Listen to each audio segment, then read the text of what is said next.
नमस्कार दोस्तों, the next question is what is the effect of transfer in contravention of the code and what consequences will ensue. तो इसका पहले अर्थ समझ लीजिए क्या पूछना चाह रहा है।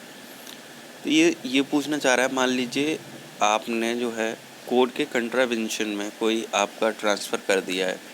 जैसे मान लीजिए आप अलाउड नहीं थे ट्रांसफ़र करने के लिए, या आप SC/ST कास्ट से बिलोंग करते थे, आपने ट्रांसफ़र कर दिया किसी और कास्ट के लिए। ऐसा ये तो एक एग्जाम्पल होगा, उसी प्रकार से कई एग्जाम्पल हो सकते हैं जहाँ भूमिदार को राइट नहीं है ट्रांसफ़र करने का या असामी को राइट नहीं है ट्रांसफ़र करने का, एंड देन ऑल्सो यह है ट्रांसफर द प्रॉपर्टी और लैंड। ठीक है, तो उस केस में व्हाट इज़ द इफ़ेक्ट, ठीक है, और व्हाट कॉन्सिक्वेंसेस विल एंस्यू। देखिए इफ़ेक्ट में हमेशा ये शून्य होता है, ये वॉइड हो जाता है, ठीक है, और कॉन्सिक्वेंसेस हम देखेंगे क्या क्या होते हैं। ठीक है, तो इसको पढ़ते हैं।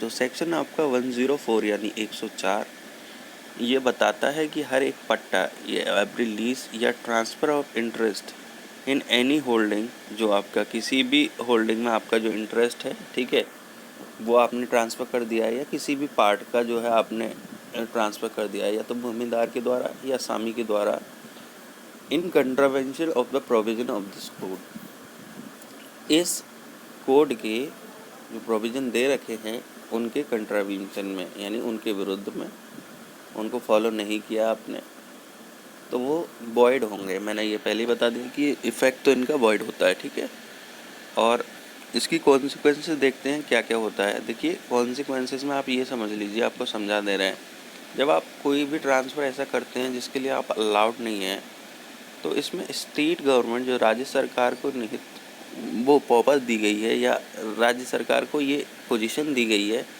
कि आप अगर किसी भी प्रॉपर्टी को ट्रांसफ़र करने में कोई रूल फॉलो नहीं करते हैं, तो वो जो प्रॉपर्टी है वो स्टेट गवर्नमेंट में निहित हो जाएगी। अब स्टेट गवर्नमेंट में किस एक्सटेंट तक निहित होगी वो हम पढ़ते हैं। ठीक है, तो सेक्शन 105 आपका यानी 105 प्रोवाइड कराता है कि अगर आपने कोई भी ट्रांसफ़र ऑफ इंटरेस्ट किसी भी होल्डिंग या किसी भी पार्ट में, ठीक है, वो भूमिदार ने बना दिया, तो वो तो वॉइड है ही है, जैसे अंडर सेक्शन 104।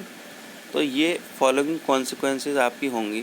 तो फॉलोइंग कॉन्सिक्वेंसेस कौन कौन सी होंगी, ये भूमिदार के केस में है, ये 1051 बता रहा है, ये भूमिदार के केस में, असामी के केस में आगे है। ठीक है, तो पहली है आपकी कि subject matter of such transfer shall vest in the state government. मैंने बताया कि स्टेट गवर्नमेंट में आपका जो है ये निहित हो जाएगी, और ये स्टेट गवर्नमेंट में निहित होगी तो ऐसे नहीं होगी, ये फ्री फ्रॉम ऑल एनकम्बरेंसेस, यानी कि आपकी जो भी कुछ प्रतिभूतियाँ हैं, या जो भी आपकी जो भी कुछ भी चीज़ प्रॉपर्टी से रिलेटेड है, वो स्टेट गवर्नमेंट पर अप्लाई नहीं होगी। मान लिया आपका कोई कर्ज है, तो स्टेट गवर्नमेंट पर अप्लाई नहीं होगा, स्टेट गवर्नमेंट फ्री जाएगी, निःशुल्क जाएगी। स्टेट गवर्नमेंट किसी भी चीज़ के लिए लायबल नहीं होगा। ठीक है, जो आपकी लायबिलिटीज़ थी वो स्टेट गवर्नमेंट पे नहीं होंगी। ठीक है, उसके बाद या कोई भी राइट्स थे, तो मतलब राइट्स तो ऑब्वियसली स्टेट गवर्नमेंट चाहेगी तो उसी हिसाब से यूज़ करेगी जो स्टेट गवर्नमेंट चाहती है। तो ये फ्री फ्रॉम ऑल एनकम्बरेंसेस का मतलब ये होता है।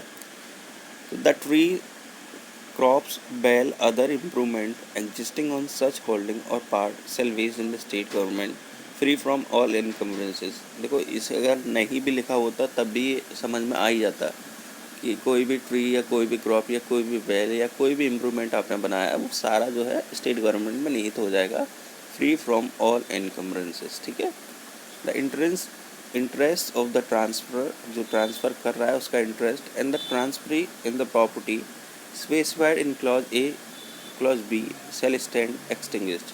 सिंपल बात है, जब स्टेट गवर्नमेंट में आपका एक्सटिंग्विश हो जाएगा तो जो ट्रांसफरर और ट्रांसफरी के जो राइट्स हैं वो एक्सटिंग्विश हो जाएंगे। ठीक है भैया, इसके बाद extinction of interest of the transferor under clause C shall operate to extinguish the interest of an असामी होल्डिंग अंडर हिम। देखिए मान लीजिए, इसका कहने का मतलब ये है, देखो एक्सटेंशन ऑफ इंटरेस्ट तो हो रहा है, भूमिदार जो ट्रांसफरर है ट्रांसफरी है उसका तो हो ही रहा है क्लॉज सी के अंतर्गत। क्लॉज डी में थोड़ा सा डिफरेंस ये है कि मान लीजिए कोई असामी उस भूमि पर काम कर रहा था जिसके आप भूमिदार हो, तो उसका भी राइट उसी डेट से एक्सटिंग्विश हो जाएगा जिस डेट से आपका एक्सटिंग्विश हुआ है। ये डीम्ड फिक्शन की तरह से काम करता है, यानी कि द असामी शेल ऑल्सो मतलब had the extension of his right over that property. ठीक, ये आपका समझने योग्य बात है। उसके बाद and the provision of this section shall not apply to lease made under section 94। तो जो आपने कोई भी लीज आपने सेक्शन 94 के तहत बनाई है तो उस पर ये इसके प्रोविज़न लागू नहीं होते। अगर आपसे कोई पूछ ले कि section 105 do not apply to which section, then you can say that section 105 do not apply to section 94। और सेक्शन 94 की आपकी डिटेल आप पढ़ लेंगे तो आपको समझ में आ जाएगा क्या डिटेल्स है। ठीक है, उसके बाद सेक्शन 105 क्लॉज 2 प्रोवाइड कराता है कि अगर कोई भी लैंड या कोई भी प्रॉपर्टी जो कि स्टेट गवर्नमेंट में वेस्ट हो गई है 105 क्लॉज 1 के तहत, तो कलेक्टर क्या करेगा, कलेक्टर की ये ड्यूटी है कि वो उस ज़मीन की पोजीशन ले स्टेट गवर्नमेंट के बिहाफ पे। ठीक है, और किसी भी पर्सन को निर्देश दे कि भैया आप जो है इस चीज़ को इविक्ट हो जाइए, यानी इविक्शन का ये जो है आपको डायरेक्ट कर सकता है कि आप यहाँ से निकल जाइए। ठीक है, आप जो है निकल जाइए यहाँ से, इविक्ट हो जाइए। देखिए थोड़ा सा डिफरेंस आपको समझना पड़ेगा। यहाँ इविक्शन की बात की गई है भूमिदार के केस में, असामी के केस में यही इजेक्टमेंट की बात हो जाती है। तो जब हम आगे पढ़ेंगे तब आपको समझाएंगे।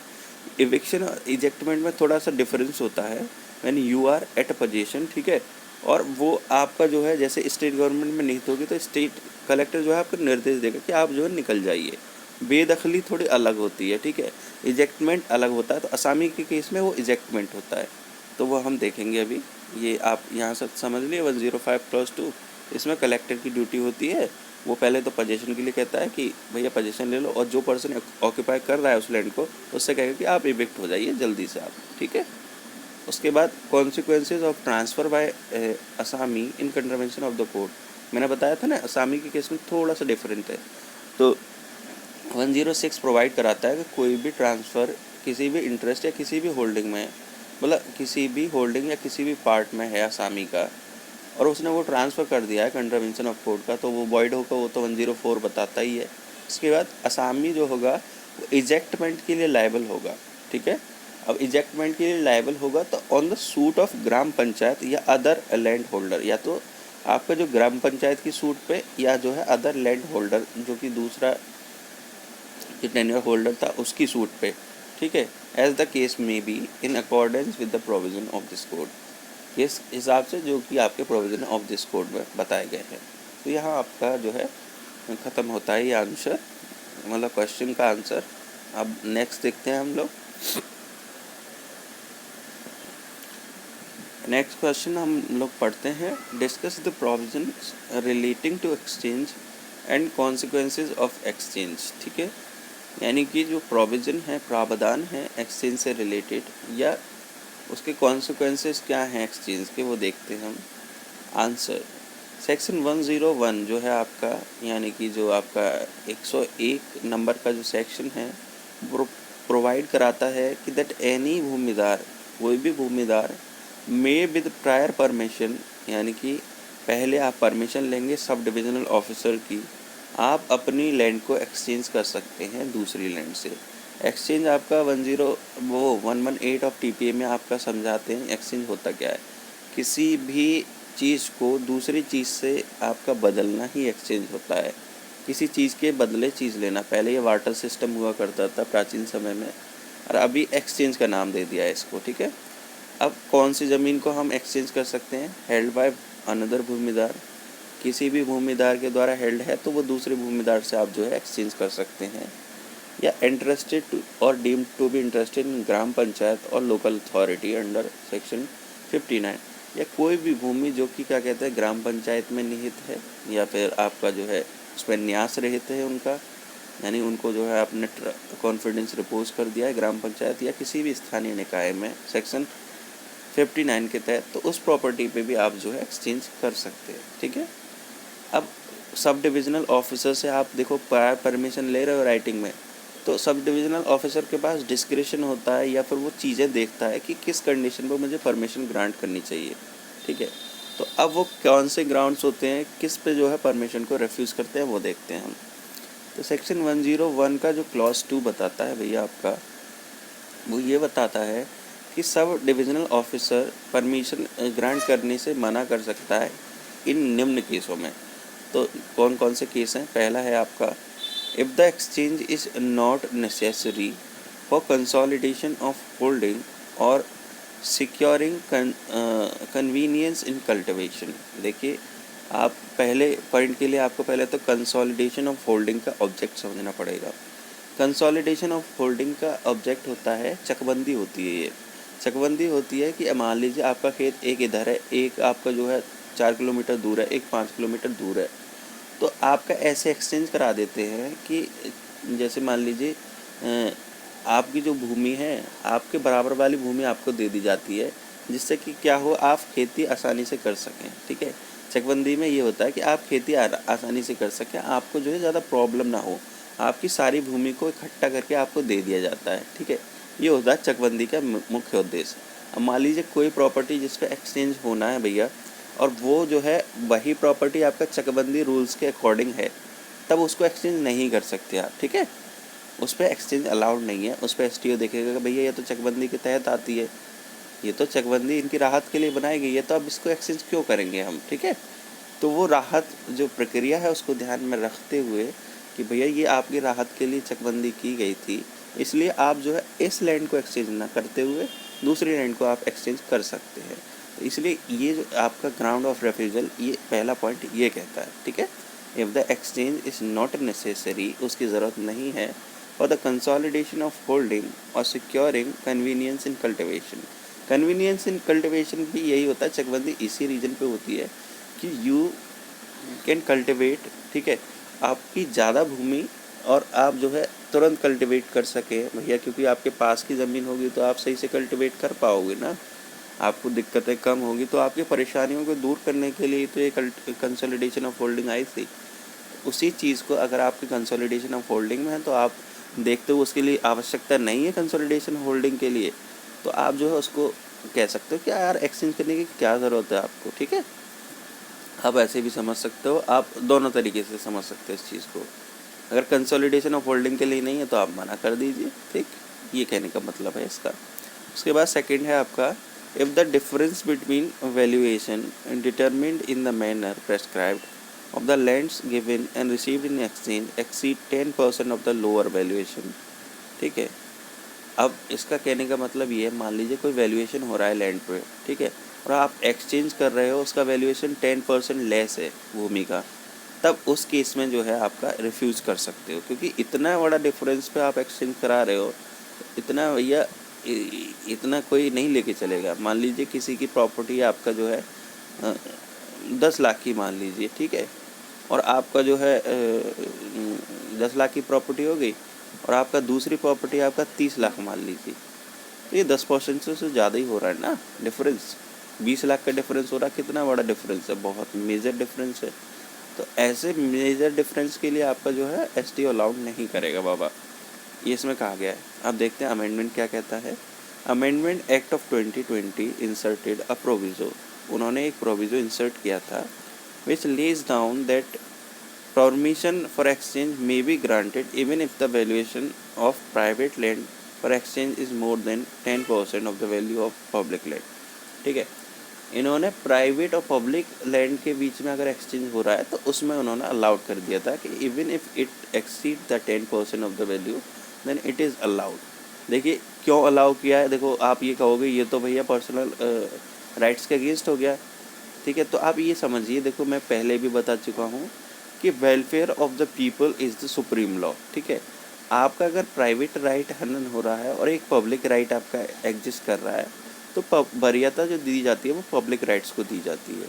तो यही इसमें कहा गया है कि जहाँ मसला एक्सचेंज का प्राइवेट लैंड और पब्लिक लैंड के बीच में है, तब जो है 10% एक्सीड भी कर रहा है तो हम कर सकते हैं, क्योंकि पब्लिक लैंड का डिस्प्यूट इसमें जो है मेंशन है। ठीक, इस वजह से ब्रदर ये आप समझ लीजिएगा। ठीक है, उसके बाद if the difference between the areas of the land given and received in exchange exceed 25% of the lesser area। ठीक, अगर मान लीजिए सिमिलर जैसे इसमें दे रखा है, अब इसमें एरिया की बात है, मान लीजिए किसी की वो जो है 1 बीघा ज़मीन है और किसी की मान लीजिए उस जगह जिससे आप एक्सचेंज कर रहे हो उस पर मान लीजिए आपका चौथाई भाग है, ठीक है, चौथाई भाग हो गया तो 25% से तो कम ही हो गया ना आप, क्योंकि 25% होता तो आपका 3/4 होता, आपके पास सिर्फ 1/4 है, ठीक। तो उस केस में आप जो है कहेंगे कि आप एक्सचेंज कर लीजिए, तो इसमें जो है एसडीओ अलाउड नहीं करेगा कि आपके पास तो यार 1/4 पार्ट है और उनके पास पर्टिकुलर 1 बीघा है, इस केस में आपका एक्सचेंज नहीं करेंगे। लेकिन इसका अमेंडमेंट इंसर्ट हुआ था, तो वो अमेंडमेंट भी आपका जो है मैं पहले रीजनिंग बता चुका हूँ, प्राइवेट और पब्लिक लैंड का अगर मसला है इसमें हम 25% से ऊपर भी आपका जो है एरिया को अलाउड कर सकते हैं, ठीक है, मतलब अगर कम है तब भी उसको अलाउड कर सकते हैं। उसके बाद in the case of land refer to clause V of subsection 1 if it is reserve for the planted use, ठीक, और is land in which bhumidhar right do not accrue, ठीक। तो ये सिंपल बात है, प्लांटेड राइट्स के लिए है और उसमें जो है भूमिदार राइट्स अक्रू नहीं हो रहे हैं, तो उस केस में भी आपका जो है रेफ्यूज़ कर सकते हैं, क्योंकि आपके भूमिदार राइट्स ही अक्रू नहीं हो रहे हैं, समझ में आई ना। अब उसमें भूमिदारी राइट एंजॉय नहीं कर सकते, तो भाई काहे को लोगे आप, काहे को एक्सचेंज कराओगे उस प्रॉपर्टी को, ठीक है।